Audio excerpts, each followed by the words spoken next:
قیامت تو اور آگے ہے تو لوگ اور غافل ہو جائیں گے، عمل کی طرف کوئی بھی نہیں اس طرف آئے گا۔ نبی پاک صلی اللہ علیہ وسلم نے اس لیے جبریل امین نے جب سوال کیا تو آپ نے جواب میں یہی ارشاد فرمایا کہ مسئول یعنی جس سے سوال کیا جا رہا ہے وہ سائل سے زیادہ نہیں ہے، اتنا علم سائل کو بھی ہے، جبریل کو بھی علم ہے، لیکن حضور السلام نے حکمتاً اسے مخفی رکھا اور نشانیوں کو بیان فرما دیا۔ یعنی ان کی جو نشانیاں تھیں، علامات تھیں مختلف کے قیامت کے وقوع ہونے کی، اچھا ان میں بھی بڑی بڑی بعض نشانیاں جو کبریٰ علامات کہلاتی ہیں تو وہ ابھی بہت باقی ہیں۔ عملی طور پر جو نشانیاں ہیں ان کے کئیوں کا وقوع وہ ہو چکا ہے۔ انسان کو یہ ہے کہ اب اس کی ڈیٹیل تفصیل عقیدہ تو رکھنا ہے، اصل یہی ہے کہ اب اس کی تیاری میں جائے۔ یہ سوال جو آپ نے کیا یہ کئیوں کو نبی پاک علیہ السلام کی بارگاہ میں نشانیوں کے حوالے سے یہ عرض کر دیں یہاں پر کہ دعوت اسلامی کے یوٹیوب چینل پر قیامت کی نشانیاں اس نام سے پوری پلے لسٹ ہے، اور ماشاءاللہ یہ پورا ایک پروگرام ہے جس میں قبلہ حاجی عبدالحبیب اتاری صاحب نے تفصیلی طور پر قیامت کی نشانیوں پر کئی پروگرامز فرمایا۔ سب اس میں کتنے ایپیسوڈ؟ پوری ویب سیریز ہے، میرا خیال ہے 12-15 پروگرام ہے، اور جیسے مفتی صاحب نے بتایا بلکہ سچی بات ہے کہ جب یہ پروگرام کیا تو اور ڈیپلی مطالعہ کرنے کا موقع ملا۔ جس انداز میں حدیثوں میں قیامت کی نشانیوں کو بیان کیا گیا اور نبی پاک کی نظر پیارے آقا کو کس طرح کے علوم عطا کیے گئے کہ کیا کیا سٹیپ بائی سٹیپ ہوگا، وہی جیسے مفتی صاحب نے فرمایا کچھ نشانیاں گزر چکی اور کچھ بڑی نشانیاں آنے والی ہیں، تو اس کو ضرور دیکھیں، اس سے قیامت کے بارے میں اور کافی ساری معلومات ملے گی۔ بالکل یہ بات کر رہے تھے، میں ایک وہ حدیث کی طرف آگے حاجی صاحب سے وہی حدیث سنتے ہیں، میں نے کہا کئی لوگ صرف اس بحث میں یا سوال در سوال جنت ہے تو جنت کیسی ہے، دوزخ ہے، ٹھیک ہے ان کی صفات علامت ہمیں پڑھنی چاہیے، لیکن اگر تو عمل کے اعتبار سے ہے تو بہت اچھی بات ہے، اور صرف اگر برائے نام ہی اسی پر ہی رہنا ہے کیسے ہوگا، یہ کیسے جمع کیا جائے گا، سب کو سارے پھر اس انداز سے ہوں گے، تو یہ حضور السلام سے بھی سوال ہوئے ہیں کہ یا رسول اللہ قیامت کب آنی ہے؟ حاجی صاحب آگے جواب بتائیں کہ کیا پوری فرما دیں، یہی فرمایا نا کہ تم نے اس کے لیے کیا تیاری کی ہے۔ اصل نہیں ہے کہ تیاری کیا گیا۔ میں تو بہت انجوائے کر رہا تھا، آپ دونوں پہ رشک بھی کر رہا تھا، کاش میں بھی حافظ ہوتا ہے، کیسی آیتوں پہ آیتیں ماشاءاللہ، اللہ آپ کے علم میں اور برکت عطا فرمائے۔ تو یہی بات ہے کہ ہمیں قیامت کے ان تمام سینیریوں کو دلچسپی کے لیے سمجھنے کی بجائے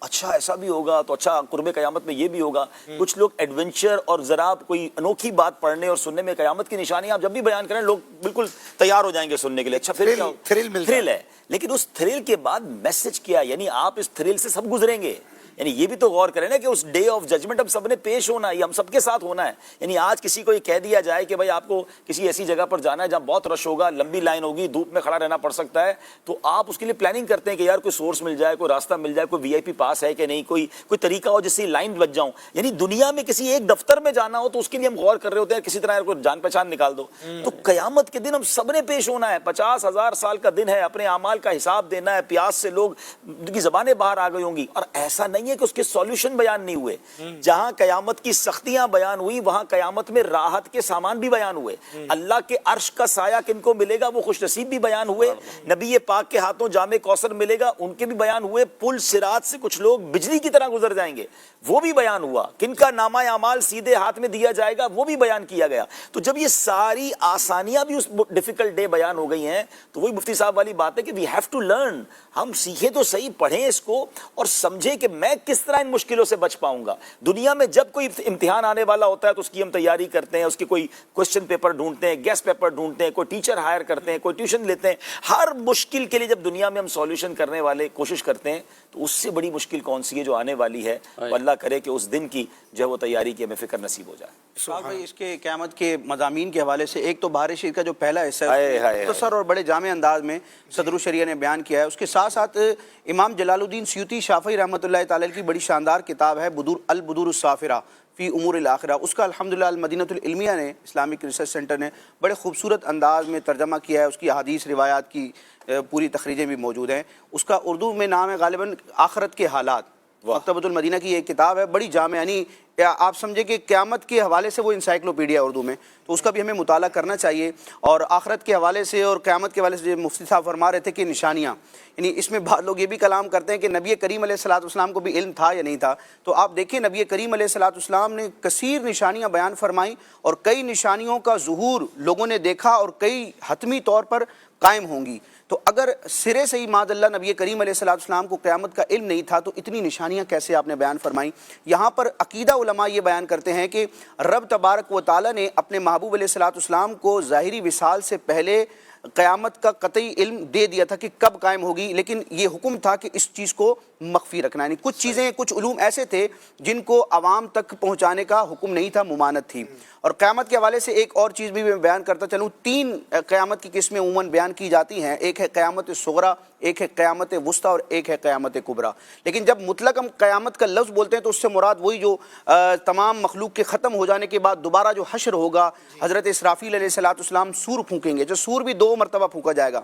ایک مرتبہ سور پھونکا جائے گا زندوں کو مارنے کے لیے، یعنی جو زمین پر کافر رہ جائیں گے ان کو ختم کرنے کے لیے، اس کے 40 سال بعد دوبارہ ایک سور پھونکا جائے گا، وہ ہوگا دوبارہ زندہ کرنے کے لیے۔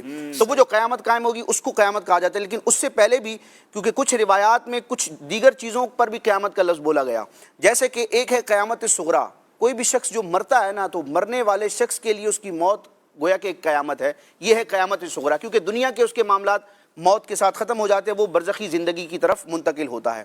ایک ہوتی ہے قیامت وسطیٰ، اس کا مطلب یہ ہے کہ ایک زمانے کے تمام افراد فوت ہو جائیں اور پھر نئے افراد ہوں، یعنی مثال کے طور پر یوں سمجھے کہ صحابہ کرام دنیا میں جلوہ فرما تھے، لیکن ایک وقت آیا کہ تمام صحابہ کرام دنیا سے وصال فرما گئے اور پھر آگے تابعین کا دور آیا، تو یہ ہوتی ہے قیامت وسطیٰ۔ اور ایک ہے قیامت کبریٰ جس کو بیان کیا گیا اور جس پر ایمان رکھنا یہ ضروریات دین کا حصہ ہے۔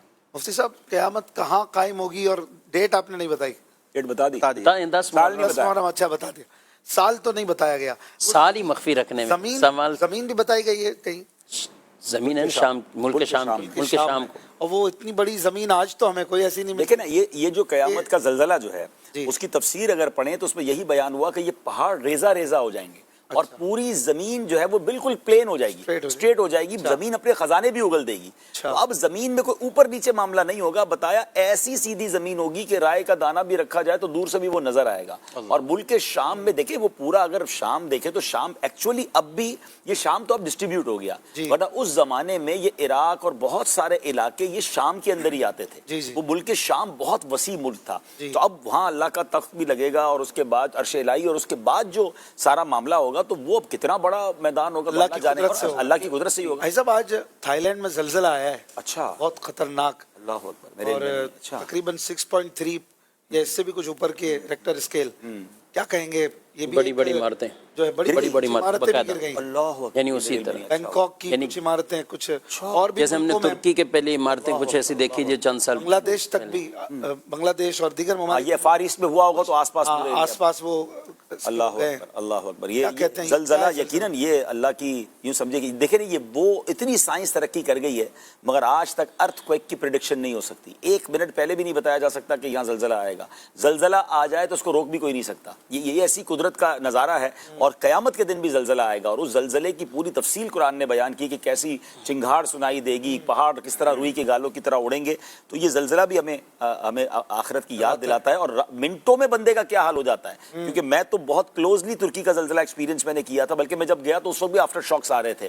ایک بار میں نے جاپان کے اندر تو زلزلہ باقاعدہ مسجد میں بیٹھے تھے، کیونکہ جاپان کے بارے میں یہ مشہور ہے کہ وہاں ہر روز ہر دوسرے تیسرے دن لائٹ زلزلے آ رہے ہوتے ہیں، وہاں مسجدیں گھر سب لکڑی کے ہی بنے ہوئے، اس لیے کیونکہ دنیا میں سب سے زیادہ زلزلے جاپان میں آتے ہیں۔ اسی طرح آسٹریلیا کا، بلکہ نیوزی لینڈ کا، میں ایک جگہ گیا جہاں مجھے بتایا کہ آج اتنے بجے تھوڑی دیر بعد پھر زلزلہ آئے گا، یعنی وہاں روز زلزلے آ رہے ہوتے ہیں۔ تو کچھ وہاں پریڈکٹ کر لیتے ہیں، پریڈکٹ سے مراد یہ ہوتا ہے کہ وہاں ایوریج زلزلے آ رہے ہوتے ہیں، لیکن وہ چھوٹے زلزلے ہوتے ہیں، لیکن اللہ معاف کرے یہ 6 کے اوپر پھر 7 کے اوپر وہ تو پھر سب کچھ تباہ کر جاتا ہے۔ تو یہ تو یوں سمجھے کہ منٹوں کی مار ہے نا، اتنی بڑی عمارت، اتنا بڑا سرمایہ، اور لوگ زکوٰۃ دینے والے زکوٰۃ لینے والے بن جاتے ہیں، تو بس اللہ سے معافی مانگنی چاہیے اور اللہ پاک ہمیں ناگہانی آفتوں سے محفوظ فرمائے۔ اشفاق بھائی، ایک بات ہوئی ابھی کہ ساری ہماری جو ڈسکشن ہو رہی ہے، جیسے کہ مفتی صاحب نے اور رکن شورا نے بھی فرمایا، اصل چیز تو یہ ہے کہ ہم نے قیامت کے لیے کیا تیاری کری ہے، کیا تیاری کرنی چاہیے۔ یہاں پہ ایک حدیث پاک اس حوالے سے کہ قیامت کے دن کیا سوالات ہوں گے، ترمذی شریف کی ایک حدیث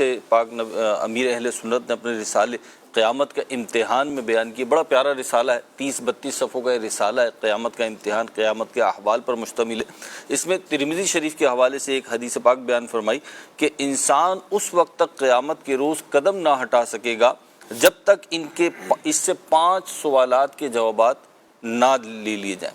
نمبر 1، تم نے زندگی کیسے بسر کی؟ نمبر 2، جوانی کیسے گزاری؟ نمبر 3، مال کہاں سے کمایا؟ اور نمبر 4، کہاں کہاں خرچ کیا؟ اور نمبر 5، اپنے علم کے مطابق کہاں تک عمل کیا. اب ہم سب اس پہ غور کر لیں اشفاق بھائی کہ اس میں جو 5 سوالات ہیں، زندگی کیسے گزاری، بڑا موٹا سا سوال ہے. اچھے طریقے سے گزار رہے ہیں، برے طریقے سے گزار رہے ہیں، اللہ اور اس کے رسول کی فرمانبرداری میں گزار رہے ہیں یا نافرمانی میں گزار رہے ہیں، خود جوابات ہمیں مل جائیں گے، ظاہر سی بات ہے. اسی طریقے سے جوانی کا بالخصوص کہ دیوانی ہوتی ہے تو یہ کیسے گزاری، اور مال کمانے کی تو تقدم میں سب ہے، یہ بھی پوچھا جائے گا کہاں سے کمایا. اور اس کے ساتھ ساتھ ایک بہت اہم چیز جو ادھر بیان ہوئی وہ یہ کہ مال خرچ کہاں کیا. کمانے پہ تو پھر بھی گفتگو ہمیں سننے کو مل جاتی ہے کہ کہاں سے کمایا ہے، حلال کمایا ہے، حرام کمایا ہے، لیکن جو خرچ کیا جا رہا ہے اس پہ بھی سوال ہوگا کہ خرچ کہاں کیا. پتہ چلا کمایا تو حلال تھا لیکن جو خرچ کرنے کے مقامات تھے وہ جائز نہیں تھے، تو اس پہ بھی غور کر لیا جائے. اور اسی طریقے سے آخری بات جو اس میں اس روایت میں بیان کی گئی کہ علم کے مطابق کہاں تک عمل کیا. اللہ پاک ہمیں نیک اعمال کی توفیق عطا فرمائے. آمین. مفتی صاحب ایک سوال جو آج کل بہت چل رہا ہے کہ وہ شخص کہ جس نے مکہ مدینے میں چاند دیکھا وہیں روزے شروع کیے اور اب کراچی آ گیا تو اس کے جب یہاں چاند دکھے گا تو 30 روزے ہو جائیں گے، کیونکہ وہ ایک دن پہلے سے شروع کیا، اگر 29 کو ہو گیا اور اگر یہاں 30 ہو تو اس کا تو 31واں بنے گا، تو وہ کیا کرے. اور ایک شخص ہے جس نے یہاں چاند دیکھا، یہاں روزے شروع کیے اور اب وہاں چلا گیا، اب وہاں اگر 29 کا چاند دکھا تو اس کے 28 ہوئے اور وہاں 30 کا ہوا تو بھی اس کے 29 ہوئے. تو یہ دو الگ الگ چیزیں ہو گئی. مارکت الارا مسئلہ یہ دونوں کا جواب اسی طرح اور ہر وقت ہوتا رہتا، تقریباً پیش تو آتا ہے یہ مسئلہ اور تقریباً یہ سوال آتا ہے. اچھا میں سوچتا ہوں کہ آج سے اگر پہلے کچھ 100 سال پیچھے چلے جائیں تو شاید اس طرح کا سوال کہ فوراً ایک کنٹری سے دوسری کنٹری میں کہ جہاں میں تو اس سے مشکل آپ کو صورتحال بتاؤں گا، پہلے آپ اس کا جواب وہ نہ پوچھیے گا. صورتحال بتا دوں گا، جواب آپ بعد میں دے دیں. اچھا جواب بعد میں دے گا. چلے بہرحال اگر کسی نے پاکستان میں اگر روزے رکھتا ہوا وہ گیا ہے اور وہ حرم پہنچا یا کسی بھی ملک میں پہنچا جہاں ایک دن پہلے سے رمضان شروع تھا، تو اب اگر اس کے وہاں 28 روزے ہوتے ہیں، بالفرض وہاں بھی 29 کا ہو گیا تو یہاں ایک دن پہلے اس نے ایک دن بعد میں رکھنا شروع کیا تو اس کے یہاں بھی اس صورت میں اس کے 28 بن جائیں گے. تو 28 اگر بنتے ہیں روزے تو پھر ایک روزہ وہ قضا کرے گا. عید والے دن تو نہیں رکھے گا نا. 28 جی ہاں، یعنی وہ اس کے بعد ہی رکھے گا. 28 روزے بنیں گے تو پھر ایک روزہ قضا کریں کیونکہ مہینے کی جو تعداد ہے وہ 29 ہے یا 30 ہے، صحیح، اس سے کم نہیں. 28 کا کوئی مہینہ نہیں ہے، یوں نہیں ہے، ٹھیک ہے، اسلامی وہ 28 کا کوئی مہینہ. ایک روزہ رکھنا ان پہ فرض ہے، ایک روزہ ان پہ قضا کریں گے، یعنی یہ قضا کریں. اچھا 31 والا کیا کرے گا؟ کیا کریں؟ 31 والا 31 والے میں یہ ہے کہ آپ اگر وہ پہنچا ایسی جگہ پر ہے کہ جہاں ابھی جیسے وہاں 30 ہی پورے کیے، اب 30ویں روزے وہ ادھر آ گئے ہیں، اب وہاں 30 ہوئے اور ادھر آئیں تو ادھر اس کے 30 پورے ہی ہو گئے، 30 روزے وہاں رکھ کر وہ ادھر آیا ہے. تو اگر تو وہ ایسے وقت میں آیا ہے کہ جس میں روزہ رکھا جا سکتا ہے تو اسے یہی ہے کہ وہ روزہ رکھے مسلمانوں کی رعایت کرتے ہوئے. اگرچہ 31واں مہینہ کوئی نہیں ہوتا لیکن یہاں رمضان موجود ہے نا. ہاں، لیکن مسلمانوں کی رعایت کرتے ہوئے جہاں رمضان موجود ہے تو وہاں اس کا وہ روزہ رکھے، اسے چھوڑنے کا نہیں کہیں گے. اچھا کبھی ایسا بھی ہوتا ہے کہ وہاں عید ہے، عید کر کے وہاں سے بیٹھے اور یہاں آئے تو یہاں روزہ چل رہا ہے، وہاں عید کر لی. اچھا ٹائم بھی نہیں ملا صبح سحری کا، یعنی وہ اس نے جو سحری کا وقت پایا وہ تو وہاں رمضان نہیں ہے، تو وہاں پہ بھی اسے یہ کہیں گے کہ احترام رمضان میں اب بھوکا رہے، جو پچھلے بقیہ دن ہے روزے دار کی طرح رہے. کیونکہ بعض صورتیں تشبہ والی بھی ہوتی ہیں، یعنی مشابہت اختیار کرنا، اس کے بھی باقاعدہ احکامات موجود ہیں. جو خواتین جیسے مخصوص ایام میں اب جیسے پیریڈ شروع ہوں تو اب وہ روزہ ٹوٹ گیا اور کھانا پینا ان کے لیے جائز ہے، کھا سکتی ہیں، بہتر ہے چھپ کر کھائیں. لیکن جس دن وہ پاک ہو جائیں تو اب بقیہ وقت رمضان یعنی دن کے اندر پاک ہو گئی ہیں تو اب بقیہ وقت انہیں روزے داروں کی طرح رہنا واجب ہوتا ہے. یعنی وہ دن بھلے ان کا روزہ نہیں ہے لیکن اب وہ تشبہ اختیار کرنا، مشابہت اختیار کرنا روزے داروں کی، یہ وجوبی حکم ہوتا ہے. تو یہ صورت یہاں بنتی ہے. بعض اوقات یہ ہے کہ یہاں 29 بنے وہاں 30 ہو جاتے ہیں، یہاں یا وہاں سے جو یہاں آتے ہیں تو وہاں بھلے 29 بنے ہیں، یہاں اگر 30 ہے رمضان ہے تو وہ پورے روزے رکھے. ٹھیک ہے. اور اگر روزہ ٹوٹ جاتا ہے یا بندہ توڑ دیتا ہے تو اس میں بھی یہی صورت ہوگی نا؟ جی ہاں، افطار تک وہ جی ہاں، روزہ کسی وجہ سے ٹوٹ گیا اور یا توڑ دیا یا ٹوٹ گیا، جو بھی صورتحال ہوئی. اب بعض کا تو ہوتی مجبوری کہ جس مجبوری کے تحت ہی توڑا، اب اس کو کھانا پینا یا دوائی ہی ضروری تھی، اس وجہ سے اس کا یہ عذر بنا، تو وہ ایک الگ صورت ہے. لیکن روزہ ٹوٹ گیا, کلی کر رہے تھے, پانی اندر چلا گیا, تو بھی اسے مشابت اختیار کرنا, یعنی یہ نہیں کہ اب ٹوٹ گیا میں کھانا پینا شروع کر دوں, صحیح ہے. اسے روزے داروں کی طرح رہنا واجب. پاکستان میں 19ویں روزے کی سحری کی نیت کی کہ 19واں روزہ رکھ رہا ہوں, اور فلائٹ کی اور افطار کیا تو 20ویں روزے کی افطار ہوئی. تو روزے میں فرق تو نہیں پڑے گا, شروع 19واں کیا, افطار 20ویں کی کر رہے ہیں. وہ وہاں 20واں ان کا ہوگا نا, ٹھیک ہے. تو یہ وہ صورت تھی. نہیں, صورت تو انہوں نے بیان کر دی, میرے ساتھ خود ہوا تھا. اچھا. چاند رات کو عید کی چاند رات چاند دیکھا, وہاں پر مبارکباد سب کو دی, اور فلائٹ میں بیٹھے اور سحری کا وقت ختم ہونے سے پہلے کراچی پہنچ گئے, یہاں روزہ تھا, وہاں عید کا چاند دیکھ لیا ہے.